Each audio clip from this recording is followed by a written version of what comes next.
Assalamualaikum warahmatullahi wabarakatuh.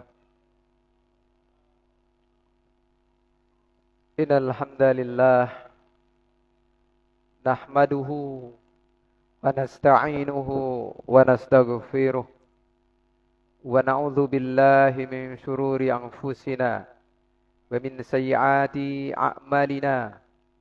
May yahdihillahu fala mudhillalah wa may yudlil fala hadiyalah. Asyhadu an la ilaha illallah untuk kita senantiasa memperbanyak, memuja, memuji dan bersyukur pada Allah Ta'ala.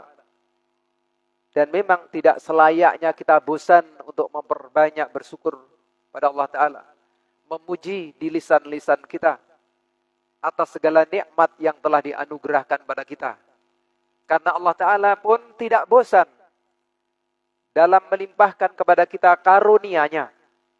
Meskipun kita seringkalinya kadangkala membalas karunia Allah itu bukan dengan syukur. Kadangkala kita masih sering berbuat maksiat.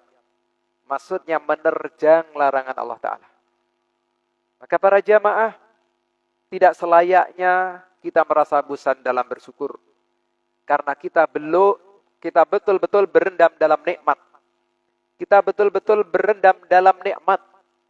Tidak satu pun waktu dari waktu yang kita lewati, meskipun sekedar 1 detik yang kita luput dari nikmat. Tidak ada waktu yang kita lewati itu yang kita tidak mendapatkan nikmat. Di sana dari waktu yang kita lewati pasti kita dapat nikmat.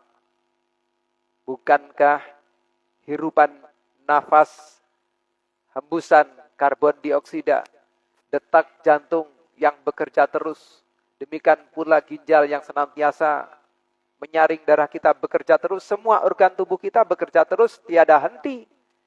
Maka ini sebuah nikmat yang tidak selayaknya untuk kita kufuri, kita harus bersyukur. Semoga duduknya kita di majelis ini bisa menjadi sarana bagi kita untuk meningkatkan rasa syukur kita pada Allah Ta'ala. Amin, amin ya rabbal alamin. Karena syukur itu asyukru ta'atul mun'im.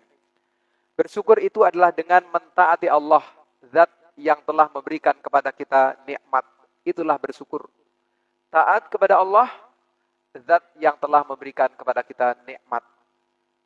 Yang dimaksud taat, setiap perintahnya kita kerjakan. Setiap larangannya kita tinggalkan. Itu taat. Dan kita tidaklah akan tahu mana yang diperintahkan jika tidak menuntut ilmu. Kita juga tidak akan tahu mana yang dilarang jika tidak menuntut ilmu. Berarti untuk bisa bersyukur, untuk memperbaiki rasa syukur, mesti diawali dengan menuntut ilmu. Untuk tahu perintah yang akan kita kerjakan, untuk tahu larangan yang akan kita jauhi, diawali dengan menuntut ilmu. Maka kita berharap majelis ilmu yang kita selenggarakan di malam hari ini, semoga bisa menjadi sarana bagi kita semuanya untuk meningkatkan ketaatan kita pada Allah Ta'ala, meningkatkan syukur kita pada Allah Ta'ala. Salawat dan salam semoga senantiasa tercurahkan kepada suri tauladan kita semuanya. Beliau baginda Rasulullah Muhammad sallallahu alaihi wasallam. Bapak-bapak, jangan lupa ketika nama Rasul terdengar masuk di telinga kita untuk kita berselawat kepadanya. Karena Rasul telah mengatakan, Rohima anfu rajulin dzukirtu indahu falam yusalli alayya. Rohima anfu rajulin. Celaka seseorang dzukirtu indahu, yang disebut namaku di sisinya, falam yusalli alayya, namun dia tidak bersolawat padaku. Rasul mengatakan celaka orang yang namaku disebut, dia mendengar masuk ke telinganya namun gak bersolawat. Maka monggo kita bersolawat. Ketika nama Rasulullah terdengar masuk ke telinga kita, ucapkan solawat. Karena solawat yang kita ucapkan akan Allah balas dengan 10 solawat. 1 solawat, Allah balas dengan 10 solawat. Kita bersolawat kepada Rasulullah sekali, Allah memberikan solawat kepada kita 10 kali. Kalau kita bersolawat kepada Rasulullah, itu maknanya mendoakan. Tapi kalau Allah bersolawat kepada kita, bukan mendoakan. Karena Allah zat yang kita berdoa kepadanya. Tapi kalau Allah memberikan salawat kepada kita, artinya Allah merahmati kita. atau Allah mengampuni kita. Tadi saya katakan, kita bersolawat kepada Rasulullah SAW, juga kepada keluarganya yang mulia, juga kepada para sahabat-sahabatnya yang senantiasa setia, teguh, tegar, kokoh dalam membantu Rasulullah sepenuh jiwa, raga, bahkan harta. Dikerahkan untuk membantu Rasulullah demi tegaknya agama Allah. Para jamaah rahimani wa rahimakumullah, tanpa terasa Ramadan sudah dekat. Tinggal beberapa bulan lagi.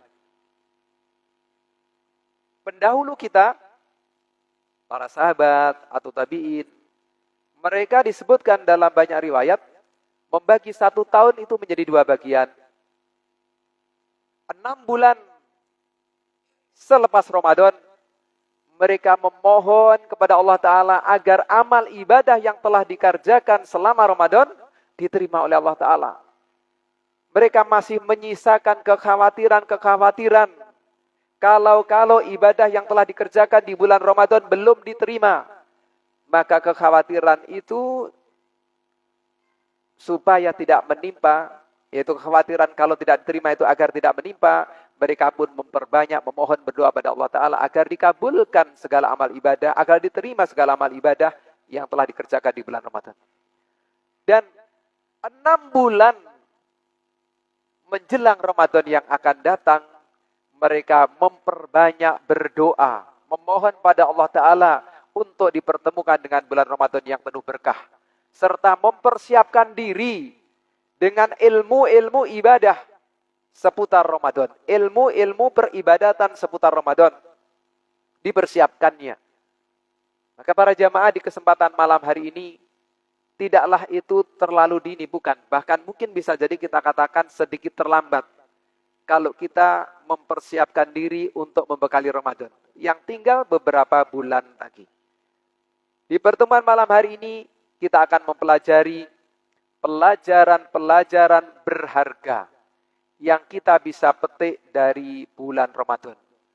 Jangan kita berpikir masih jauh Ramadan, kok kita bahas Ramadan. Jangan yang kita pikir seperti itu. Justru jauh-jauh hari sebelum Ramadan tiba, kita mempersiapkan segala-gala yang diperlukan, segala-galanya yang diperlukan untuk menyambut Ramadan itu. Sebagaimana pendahulu kita. Maka kita mengikuti jejak mereka. Bagaimana persiapan yang harus kita lakukan menghadapi Ramadan itu. Yang akan kita bahas tentang pelajaran-pelajaran berharga yang bisa kita petik dari bulan Ramadan. Harapannya para jamaah, kita pun mempersiapkan diri dengan pelajaran-pelajaran berharga itu, supaya ujian yang akan kita hadapi di bulan Ramadan nanti, menjadikan kita orang-orang yang lulus dalam ujian. Bulan Ramadan kan bulan penggemblengan iman. Bulan Ramadan bulan bengkel akhlak. Iman kita digembleng agar semakin lebih baik. Akhlak kita dimasukkan bengkel Ramadan agar semakin menjadi baik. Maka sebelum memasuki ujian yang bernama Ramadan, kita banyak belajar seputar berbagai hal tentang Ramadan yang akan datang. Para jamaah, pertama, pelajaran berharga yang bisa kita dapatkan dari Ramadan. Ramadan mengajari kita menjadi hamba yang ikhlas. Ramadan mengajari kita menjadi hamba yang ikhlas. Mana bukti dalilnya itu? Telah mungkin bapak-bapak hafal. Bahkan setidaknya kalaupun tidak hafal, tidak asing lagi lah terdengar di telinga tentang sabda Rasulullah, man shoma Ramadana imanan wahtisaban ghufira lahu ma taqaddama min dambi. Man shoma, barang siapa yang berpuasa Ramadana di bulan Ramadan, imanan, dilandasi iman, wahtisaban, serta ihtisab. Ihtisab itu berharap pahala. Ghufira lahu ma taqaddama min dambi. Allah akan mengampuni dosa-dosanya yang telah lalu. Jadi barang siapa yang berpuasa Ramadan dengan landasan iman serta berharap pahala dari Allah Ta'ala, Allah akan mengampuni dosa-dosanya yang telah lalu. Para jamaah, ini sebuah penggemblengan yang nyata.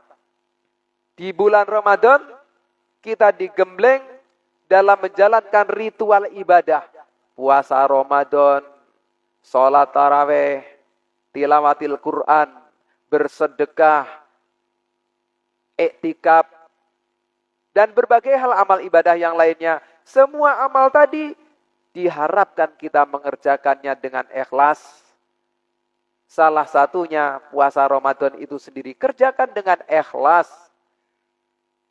Penuh keimanan. Keimanan dalam pengertian terkait Ramadan ini, pertama kita meyakini memang ini puasa sebuah kewajiban yang Allah syariatkan kepada kita. Keduanya pun kita meyakini akan janji-janji pahala yang akan Allah berikan kepada orang yang mengerjakannya dengan sepenuh keimanan. Wahtisaban, berharap pahala. Jadi kita berpuasa harus berharap pahala. Maka yang dimaksud ikhlas itu bukan berarti tidak berharap apa-apa, bukan. Ikhlas itu tetap ada yang diharapkan. Namun harapannya apa? Harapan akhirat, harapan pahala. Maka Allah membalas orang yang ikhlas itu, ghufira lahu ma taqaddama min dzambi. Allah akan mengampuni dosa-dosanya yang telah lalu. Jadi ikhlas itu tetap ada harapan pahala. Bahkan telah disebutkan oleh para ulama, salah satunya dalam syarah kitab Tauhid, yaitu kitab Fathul Majid, orang yang beribadah tidak berharap pahala, maka dia betul-betul tidak akan dapat pahala. Maka ketika kita menjalankan ibadah, berharaplah pahala. Jangan tidak berharap apa-apa dalam hal akhirat kita. Berharaplah pahala, berharap diselamatkan dari api neraka, berharap dimasukkan surga. Itu ikhlas. Barulah dikatakan tidak ikhlas kalau yang kita harapkan duniawi. Beribadah berharap balasan duniawi. Itu namanya tidak ikhlas. Tapi kalau beribadah berharap akhirat, itulah ikhlas. Sehingga dalam menjalankan ibadah harus ada harapan. Bukan sebatas rutinitas yang hampa yang kita tidak berharap apa-apa. Berharap.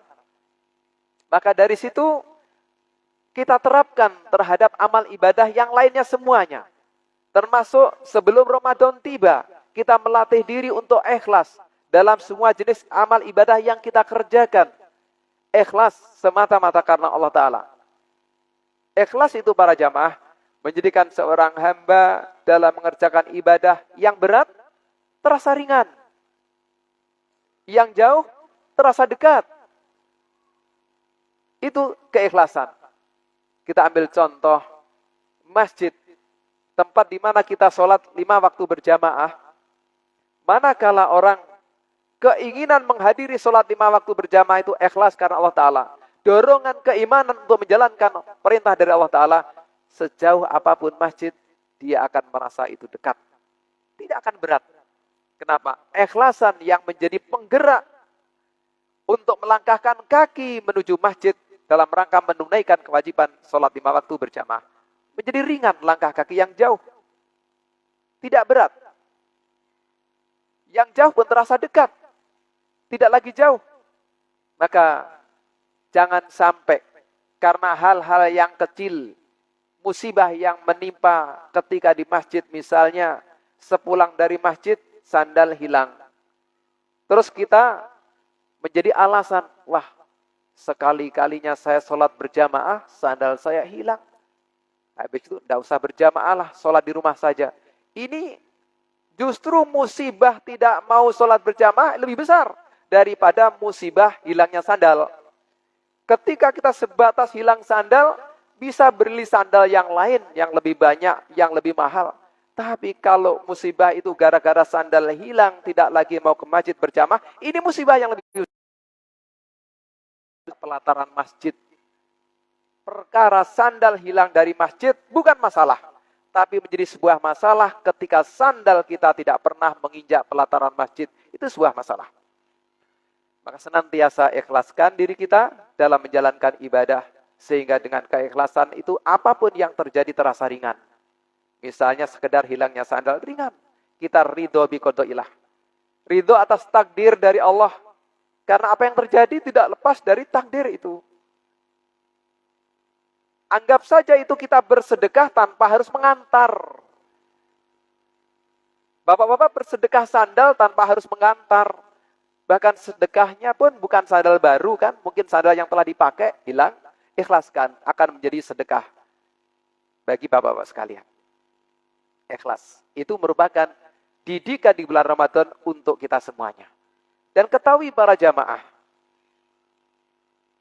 orang-orang yang tidak ikhlas, disebutkan dalam riwayat Imam Muslim itu, api neraka pertama kali dipanaskan untuknya. Di antaranya Rasul menyebutkan orang yang berjihad namun hanya sekedar ingin dikatakan pahlawan. Orang yang bersedekah sebatas ingin dikatakan dermawan. Orang yang membaca Al-Quran dengan indah bacaannya, banyak hafalannya sebatas ingin dikatakan qari. Orang yang bacaannya bagus. Maka api neraka dipanaskan pertama-tama untuk mereka. Orang-orang yang tidak ikhlas itu. Maka bahaya sekali berarti tidak ikhlas itu. Maka senantiasalah kita mengikhlaskan diri dalam setiap amal ibadah kita. Memang berat. Suatu ketika Imam Ahmad bin Hambal pernah ditanya tentang, wahai Imam, Anda belajar, Anda mengajar, ya kurang lebihnya kalau saya terjemahkan secara bebas itu begitu. Anda belajar, Anda mengajar, apakah Anda melakukan semuanya ini ikhlas? Yang kita tahu para jamaah, Imam Ahmad ini hafalannya hingga 1 juta hadis. 1 juta hadis. Itu pun bukan sekedar matannya saja. Hingga perawi-perawinya dihafal oleh beliau. Yang meriwayatkan itu dari siapa-siapanya itu dihafal. Sampai matannya 1 juta. Sementara kita mungkin selisih berapa Pak? Hafalan kita. Beliau yang seperti itu hafalannya, suatu ketika ditanya, apakah Imam Anda mengajar dan belajar ini ikhlas? Beliau pun tertunduk, terdiam. Setelah itu beliau mengatakan, Ammal ikhlasu fahuwa aziz. Sesungguhnya ikhlas itu perkara yang sangat berat. Beliau mengakui ikhlas itu berat. Namun yang kita lakukan sebatas berusaha. Semoga kita bisa mengikhlaskan diri kita. Perkataan beliau yang mengatakan ikhlas itu berat, bukan berarti beliau tidak ikhlas. Justru itu pertanda, insya Allah beliau adalah orang-orang yang ikhlas. Orang yang ikhlas itu bukan orang yang, ya ikhlas lah, masa saya tidak ikhlas? Justru kadangkala orang yang mengatakan demikian, mengindikasikan itu pertanda, tidak ikhlas. Karena ikhlas itu bukan perkara ucapan lisan, pernyataan, saya ikhlas. Bukan begitu. Bukan pernyataan lisan menjadikan bukti keikhlasan. Tidak. Sebagaimana Imam Ahmad, beliau tidak akan mengatakan saya ikhlas. Tidak akan berani mengatakan itu.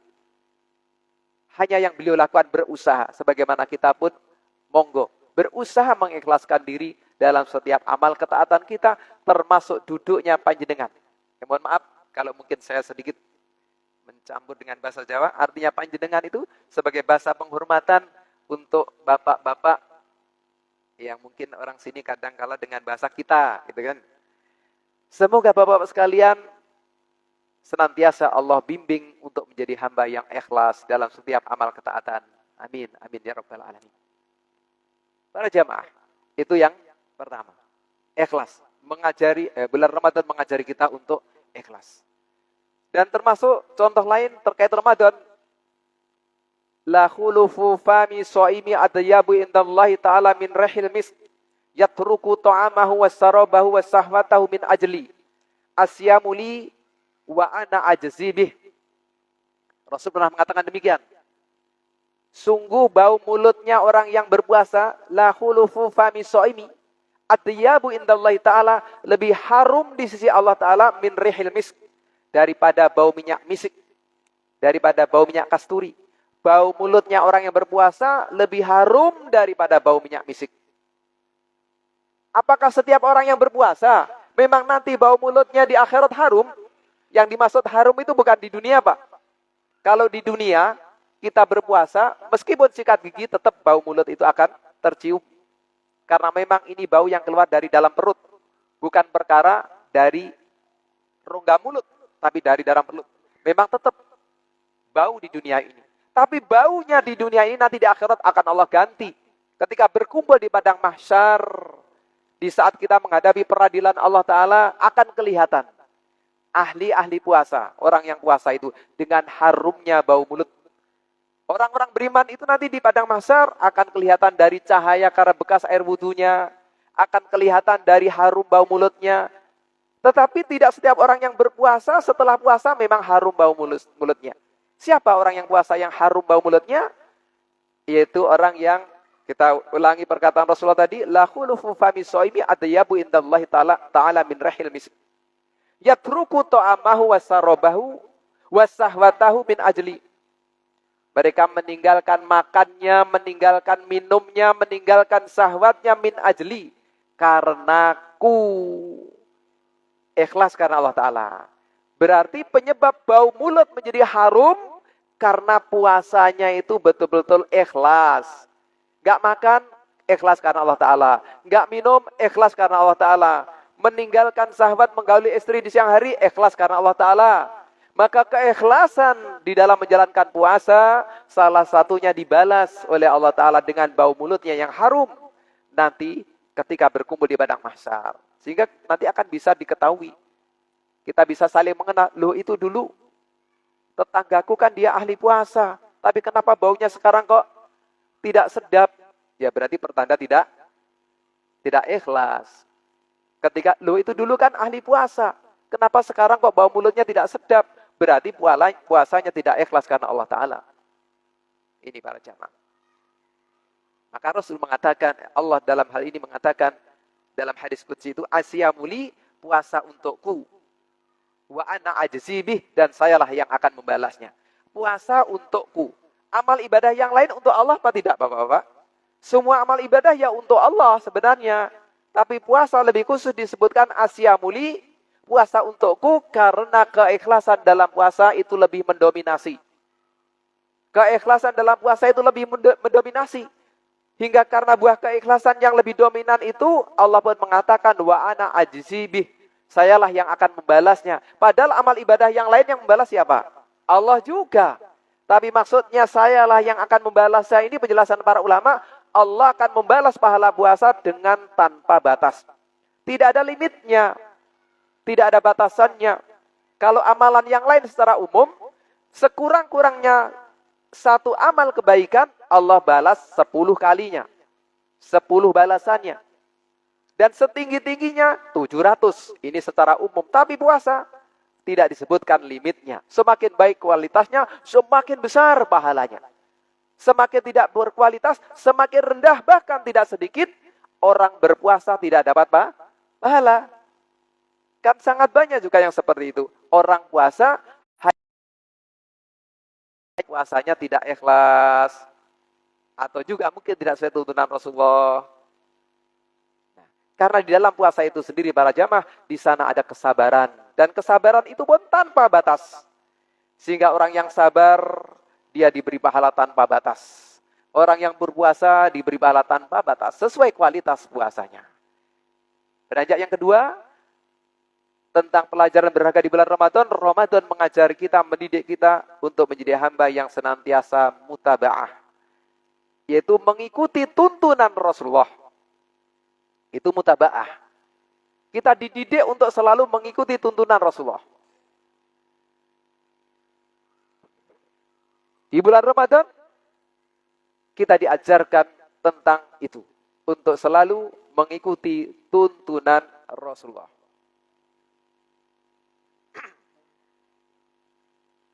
Yang Rasul pernah mengatakan, la yazalun nasu bi khairin ma ajalul fitra wa akharu sahura. Manusia senantiasa akan berada dalam kebaikan selama ia menyegerakan berbuka dan mengakhirkan makan sahur. Maksudnya orang yang berpuasa, puasanya dia akan menghasilkan kebaikan manakala dia menyegerakan berbuka dan mengakhirkan sahur. Ini dua contoh tentang meneladani Rasulullah dalam puasa, yaitu menyegerakan berbuka. Rasul segerakan, kita segerakan berbuka. Kalau sahur, Rasul mengakhirkan, kita akhirkan. Dan hal ini pun diaplikasikan ke amalan yang lain. Mari kita senantiasa mengikuti Rasulullah dalam berbagai hal amal ibadah yang telah dicontohkan. Maka setiap amal ibadah yang telah dicontohkan oleh Rasulullah, ikuti contoh itu. Maka dengan mengikuti contoh Rasulullah, meneladani contoh Rasulullah, akan menghasilkan kebaikan. Maka Rasul mengatakan manusia akan senantiasa berada dalam kebaikan. Ini maksudnya orang berpuasa selama dia menyegerakan berbuka dan mengakhirkan sahur. Artinya selama mereka mengikuti teladan Rasulullah dalam ibadah puasanya. Sehingga puasanya menghasilkan pahala. Dengan sebab, pertama tadi nomor 1 ikhlas, nomor 2 mengikuti tuntunan Rasulullah. Maka para ulama menyebutkan surutu qabulil amali indallahi ta'ala. Syarat-syarat diterimanya amal ibadah di sisi Allah Ta'ala itu ada 2. Pertama harus ikhlas, kedua harus mutaba'ah. Mutaba'ah itu mengikuti tuntunan Rasulullah. Amal ibadah apapun itu. Puasa, kalau kita ingin puasa kita diterima, harus ikhlas. Yang kedua syaratnya harus sesuai tuntunan Rasulullah. Salah satu dari 2 syarat ini hilang, menjadikan sebab amal tertolak. Puasa, sekalipun ikhlas, tapi kalau cara puasanya salah, tidak akan diterima. Misalnya puasa salah seperti apa? Kita berbuka sebelum waktunya berbuka, tentu ini salah, tidak akan diterima. Atau kesalahan-kesalahan yang lainnya yang memang fatal, menjadikan sebab untuk tertolaknya. Demikian pula sholat. Ketika orang sholat, tidak cukup hanya berbekal ikhlas, tapi praktek pelaksanaannya pun harus sesuai tuntunan Rasulullah. Kita ambil contoh, sholat subuh. Ikhlas dalam mengerjakan. Namun tata cara pelaksanaannya misalnya, saya kalau sholat subuh 2 rakaat itu terlalu sedikit, saya kurang. Saya tak mengerjakan 4 sajalah. Ikhlas saya.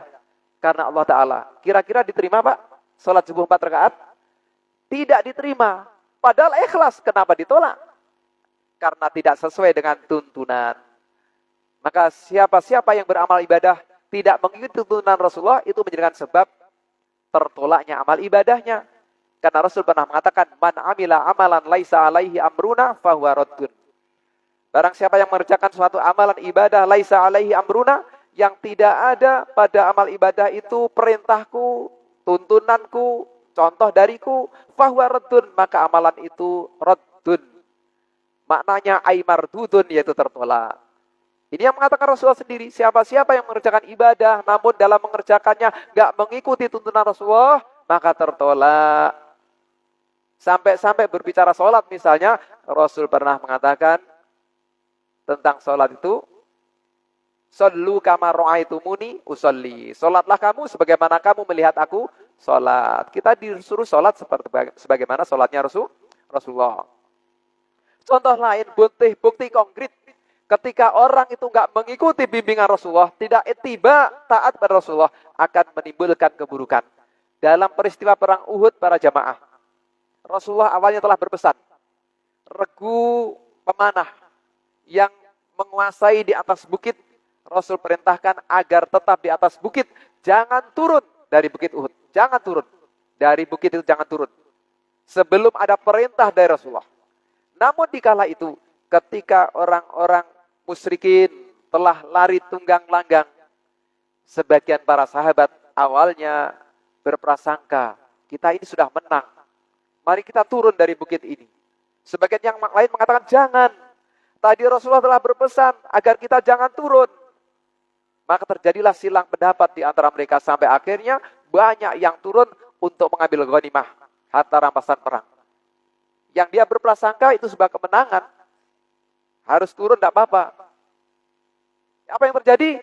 Ternyata Khalid bin Walid yang waktu itu panglimanya orang-orang musyrikin sebelum masuk Islam, dia menyeru, memanggil sisa-sisa pasukannya untuk kembali. Maka dia pun dengan kejeliannya, kecerdasannya Khalid bin Walid, dia pun berputar, berbalik dari arah belakang, menaiki bukit, sehingga menguasai atas bukit. Sementara kaum muslimin telah berada di bawah. Yang terjadi kekalahan. Ini bisa diambil pelajaran. Gara-gara apa? Gak mengikuti, gak mengindahkan tuntunan Rasulullah, perintah Rasulullah. Maka setiap perkara ketika menyelisih tuntunan Rasulullah, walaupun kita awalnya berprasangka, apa jeleknya? Ini kan baik.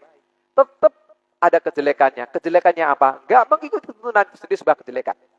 Contoh konkret dalam peristiwa perang Uhud itu. Ya. Selanjutnya, ringkas-ringkas saja supaya mungkin waktunya nanti tidak. Ini jam ini cocok, Bapak? Ya, kita lanjutkan. Kita ringkas-ringkas saja. Yang ketiga, pelajaran berharga yang bisa kita petik dari bulan Ramadan. Ramadan mengajari kita untuk menjadi hamba yang senantiasa memiliki jiwa yang muraqabah. Senantiasa merasa dalam pengawasan Allah. Senantiasa merasa dalam pengawasan Allah, muraqabah. Orang yang berpuasa itu, meskipun dia di dalam kamar seorang diri, di situ telah tersedia makanan, ada minuman segar dalam kulkasnya, tidak ada siapa-siapa. Namun dia tidak mau menyentuh, maksudnya tidak mau mengambil makanan dan minuman itu untuk dimakan dan diminumnya. Apa yang membuat dia melakukan itu, artinya nggak mau mengambil makanan dan minuman itu? Karena perasaan bahwasanya Allah melihatnya. Maka seharusnya perasaan merasa diawasi oleh Allah itu para jamaah bukan hanya di bulan Ramadan. Setiap saat dan kesempatan kita harus selalu merasa dalam pengawasan Allah. Ini yang diharapkan dari Ramadan. Makanya tadi saya katakan Ramadan itu bulan penggemblengan. Bulan yang kita ini dimasukkan bengkel yang bernama Ramadan untuk diperbaiki akhlak kita. Harapannya setelah digembleng dan diperbaiki dengan bengkel Ramadan itu, kita semakin ikhlas. Semakin kesungguhannya untuk mengikuti tuntunan Rasulullah semakin bagus. Termasuk muraqabah, merasa dalam pengawasan Allah semakin meningkat. Makanya tingkatan Islam yang Rasul sebutkan menjadi 3 itu, pertama Islam, kedua iman, ketiga ihsan. Muraqabah itu tingkatan yang tertinggi dari 3 tingkatan ini. Al-ihsan, ihsan itu apa? Anta budallaha ka'annaka yarahu fa ilam takun yarahu fa innahu yarak. Engkau beribadah kepada Allah, seolah-olah engkau melihatnya. Dan jika engkau tidak melihatnya, pastilah Allah melihatmu. Dan memang kita enggak melihat Allah. Kita beribadah enggak melihat Allah, tapi kerjakan seolah-olah kita melihat. Sebagaimana kita mengerjakan contoh dalam hal duniawi, mengerjakan pekerjaan yang dalam pengawasan langsung majikan kita. Kita bekerja di sebuah instansi, di sebuah perusahaan, atau apapun itu pekerjaan. Ketika majikan sedang mengawasi langsung kita, tentu kita akan menjalani pekerjaan itu dengan sebaik-baiknya. Tidak akan kita berani menjalani dengan sembrono pekerjaan itu. Demikian pula, orang ketika merasa senantiasa dalam pengawasan Allah, muraqabah, dia akan senantiasa menjaga dirinya. Dia tidak akan berani menerjang larangan. Kenapa? Allah lihat.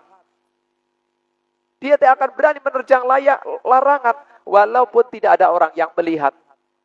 Dia hanya seorang diri. Ada peluang untuk melakukan keburukan itu. Misalnya, entah, mohon maaf, mungkin perzinaan. Ada seorang laki-laki dan perempuan yang hanya 2 orang, tidak ada siapapun juga.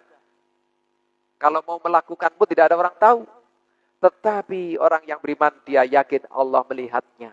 Maka kemaksiatan pun tidak akan terjadi ketika orang itu merasa selalu dalam pengawasan Allah. Muraqabatullah, merasa diawasi oleh Allah. Dan di bulan Ramadan kita dididik dengan puasa yang mengajari untuk selalu punya perasaan dalam pengawasan Allah. Anta budallaha ka'annaka yarahu fa ilam takun yarahu fa innahu yarak. Engkau beribadah kepada Allah seakan-akan seolah-olah engkau melihatnya. Namun jika engkau tidak melihatnya, ketahuilah bahwasanya Allah pasti melihatmu. Ini yang ketiga. Kita didik untuk muraqabah. Kalau ini kita terapkan dalam kehidupan kita, ketika kita di pasar merasa dalam pengawasan Allah, kita tidak akan curang dalam berdagang. Kita tidak akan berani bersumpah palsu. Kita tidak akan berani mengurangi takaran. Dan seterusnya. Kita di kantor pun demikian. Tidak akan berani melakukan pelanggaran-pelanggaran. Kita tidak akan berani.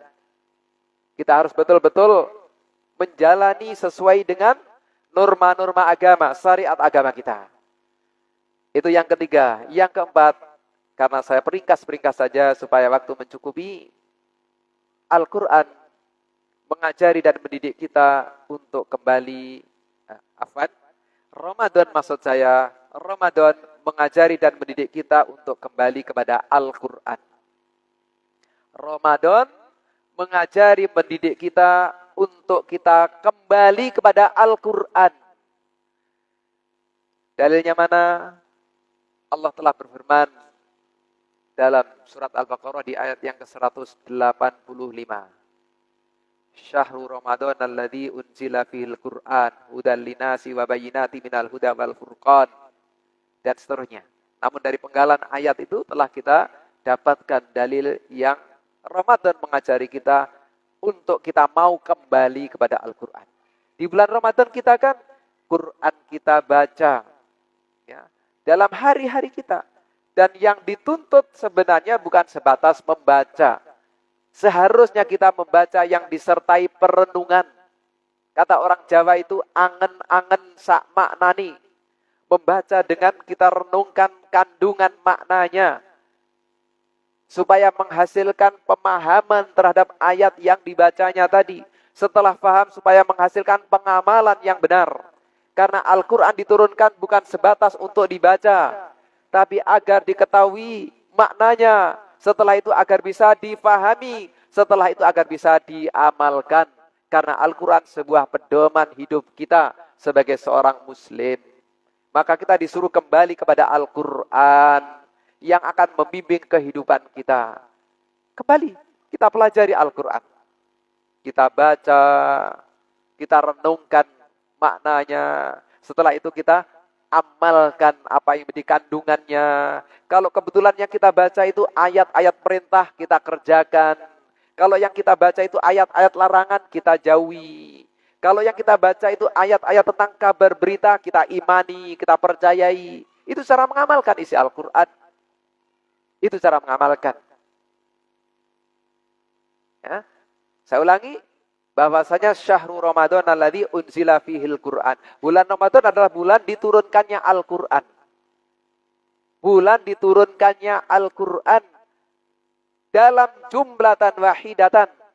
Para jamaah dahulu disebutkan oleh para ulama, Ibnu Abbas menyebutkan Al-Qur'an itu turun ke langit dunia secara jumlatan wahidatan, jumlah keseluruhannya itu di bulan Ramadan. Tepatnya di malam Lailatul Qadar. Sebagaimana yang Allah firmankan di surat Al-Qadar itu, Inna anzalnahu fi Lailatul Qadar. Sesungguhnya kami telah menurunkannya, maksudnya Al-Quran, kata Allah, fi Lailatul Qadar. Di malam Lailatul Qadar. Yang dimaksud diturunkannya Al-Quran dalam jumlatan wahidatan, jumlah keseluruhannya yang satu mushaf itu, keseluruhannya itu di bulan Ramadan, tepatnya di malam Lailatul Qadar. Namun Lailatul Qadar yang keberapa memang tidak disebutkan. Apakah malam 21, 23, 25, 27, 29 tidak disebutkan. Hanya yang jelas Allah menyebutkan di malam Lailatul Qadar. Turun dalam jumlah keseluruhan. Namun selanjutnya turun kepada Rasulullah mufassalan. Secara bab per bab.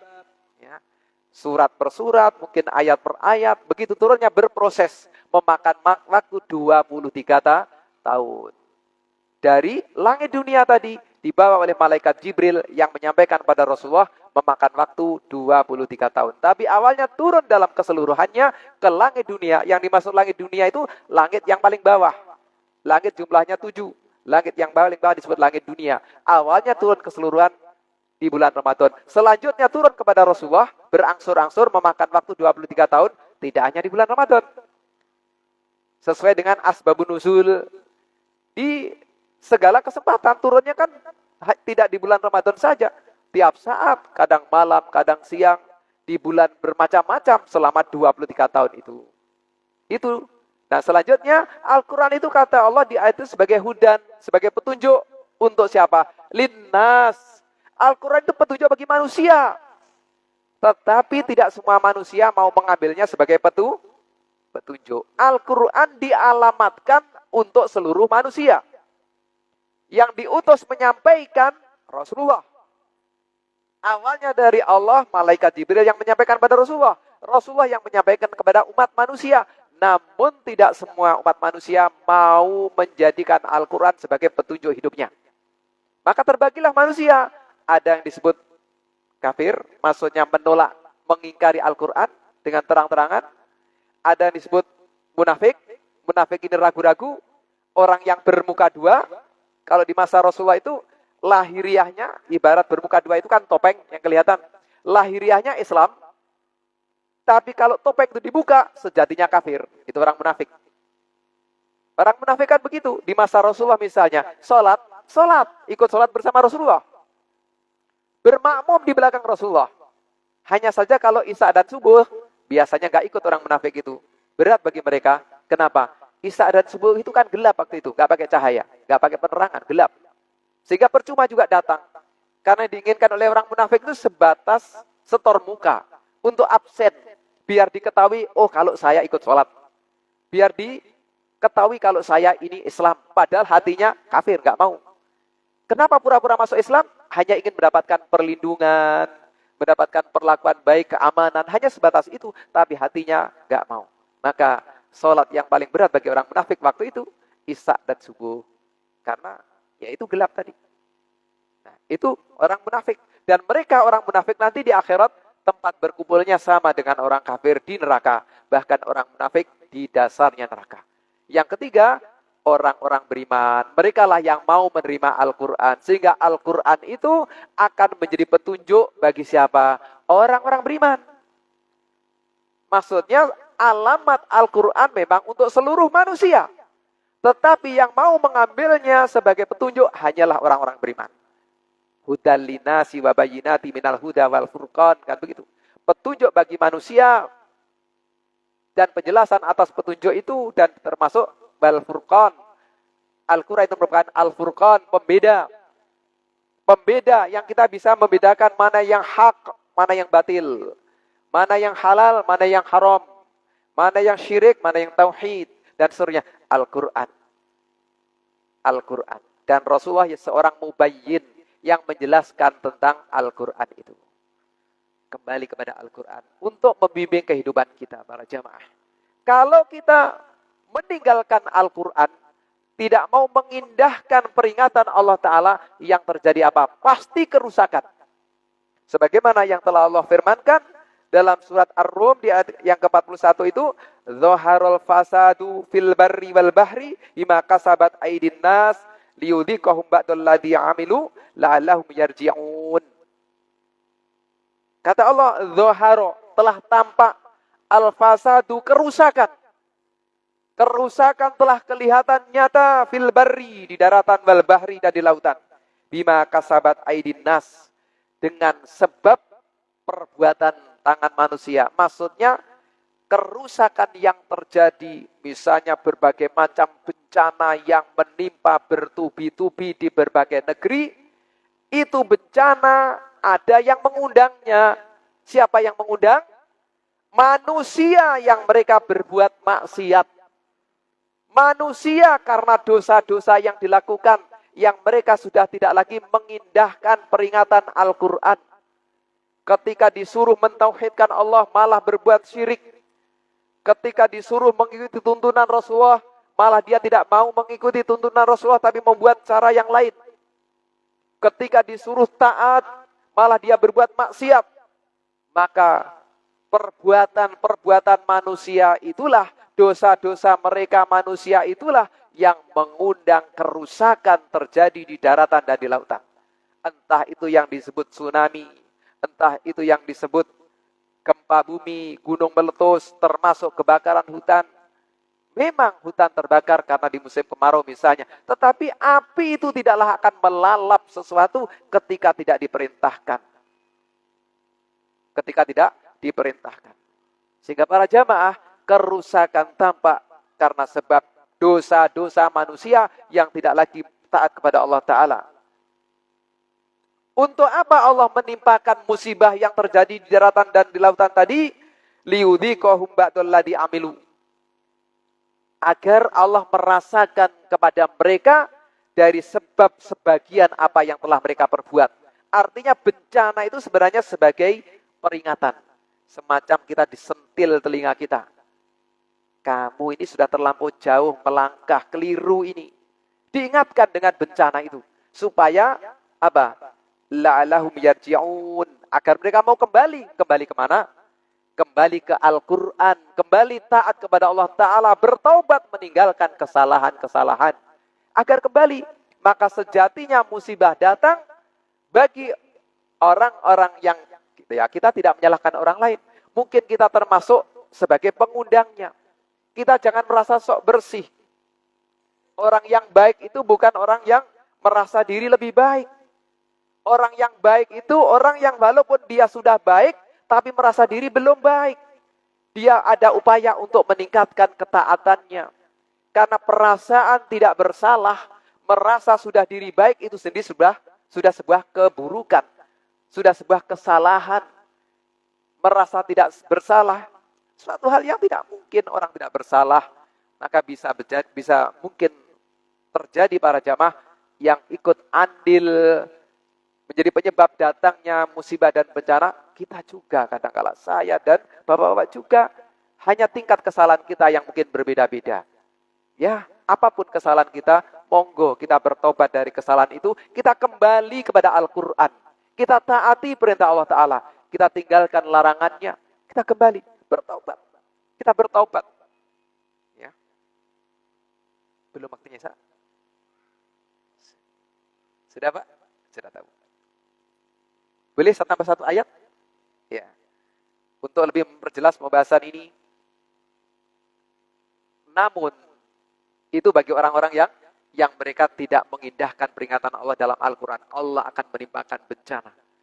Namun bagi orang-orang yang mereka mau taat kepada Allah Ta'ala, mau beriman kepada Al-Quran, dan mengamalkan isinya, maka Allah menjanjikan keberkahan. Dalam ayat yang Bapak-Bapak mungkin telah menghafalnya, di surat Al-A'raf ayat yang ke-96 insyaAllah.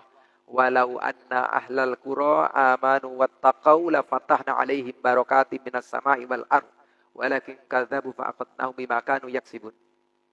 Walau anna ahlal qura, kalau sekiranya penduduk suatu negeri, entah negeri ini memang negeri sebuah bangsa atau negeri yang dimaksud sebuah penduduk di wilayah satu pulau atau penduduk di wilayah suatu desa. Kalau sekiranya penduduk suatu negeri tadi, mereka amanu wa taqau, mau beriman dan bertakwa. Ya, orang untuk beriman dan bertakwa tentu harus mentaati Al-Quran sebagai kalamullah. Perintah Allah yang harus ditaati, larangan Allah yang harus ditinggalkan. Harus untuk beriman dan bertakwa, harus mengerjakan atau mengamalkan isi Al-Quran. Apa janji Allah bagi orang yang amanu wa taqau? La fatahna alaihim barakatim. La fatahna alaihim barakatim minas sama'i wal ard. Niscaya akan kami bukakan barakatin, keberkahan. Dari mana? Minas sama, dari langit wal ard dan bumi. Allah menjanjikan keberkahan dari langit dan bumi. Apa itu keberkahan? Keberkahan itu disebutkan oleh Imam Nawawi dalam syarah kitab Sahih Muslim itu, kebaikan yang banyak dan abadi. Berkah itu begitu. Kebaikan yang banyak lagi abadi. Pengertian abadi berarti bukan hanya dinikmati di duniawi ini. Hingga di akhirat nanti akan kita dapatkan. Orang yang beriman dan bertakwa, Allah memberikan keberkahan dalam hidupnya, dunia hingga akhirat. Di duniawinya disebutkan Allah keluarkan keberkahan dari langit. Apa itu? Hujan turun yang membawa manfaat. Karena tidak setiap hujan yang turun itu menimbulkan kebaikan. Misalnya, ketika yang dibutuhkan itu 50 drum misalnya. Ini sebagai gambaran yang supaya kita mudah pahami. Dibutuhkan 50 drum. Tapi yang turun itu 5 juta drum. Yang terjadi apa, Pak? Banjir. Berarti hujan tadi menimbulkan malapetaka. Tetapi orang beriman, kalaupun Allah turunkan hujan, hujannya membawa kebaikan.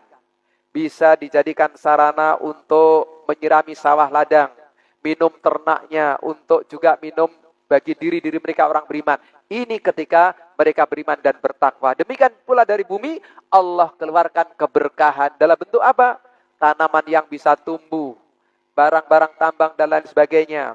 Ya, itu termasuk juga Misalnya hal-hal yang lain yang bermanfaat. Namun ketika mereka walakin kadzabu, akan tapi ketika mereka mendustakan ayat-ayat Allah, mendustakan Al-Quran, gak mau mengimani, maka Allah akan menimpakan apa?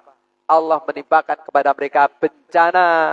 Allah timpakan kepada mereka musibah dengan sebab apa yang mereka perbuat itu. Karena mereka tidak mengimani Al-Quran, tapi justru mendustakan kadzabu tadi.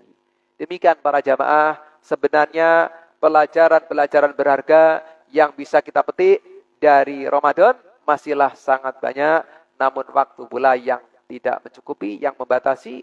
Semoga dari sedikit yang saya sampaikan bisa menjadikan ilmu yang bermanfaat untuk kita semuanya. Kita melatih diri untuk selalu menjadi hamba yang ikhlas. Mari kita melatih untuk ikhlas selalu. Sesulit apapun latih itu. Yang kedua, monggo kita untuk senantiasa berusaha meneladani bimbingan Rasulullah dalam semua aspek kehidupan beragama kita. Yang ketiga, senantiasalah kita memiliki jiwa muraqabah selalu dalam pengawasan Allah Ta'ala. Maka kita akan semakin baik keadaan kita. Yang keempat, senantiasalah kita untuk suka, senang kembali kepada Al-Quran sebagai pembimbing hidup kita yang menyelamatkan kehidupan kita di dunia dan di akhirat. Demikian yang saya sampaikan. Semoga para jamaah sekalian, kita semua Allah senantiasa berikan kesehatan jasmani dan kesehatan rohani. Amin, amin ya rabbal alamin. Semoga kita senantiasa Allah berikan keberkahan dalam umur kita. Amin, amin ya rabbal alamin. Dan sewaktu-waktu kelak kita meninggal dunia, semoga kita meninggal dalam keadaan husnul khatimah. Amin, amin ya rabbal alamin. Kita akhiri dengan doa kafaratul majelis. Subhanakallahumma wa bihamdika asyhadu an la ilaha illa anta astaghfiruka wa atubu ilaik. Assalamualaikum warahmatullahi wabarakatuh.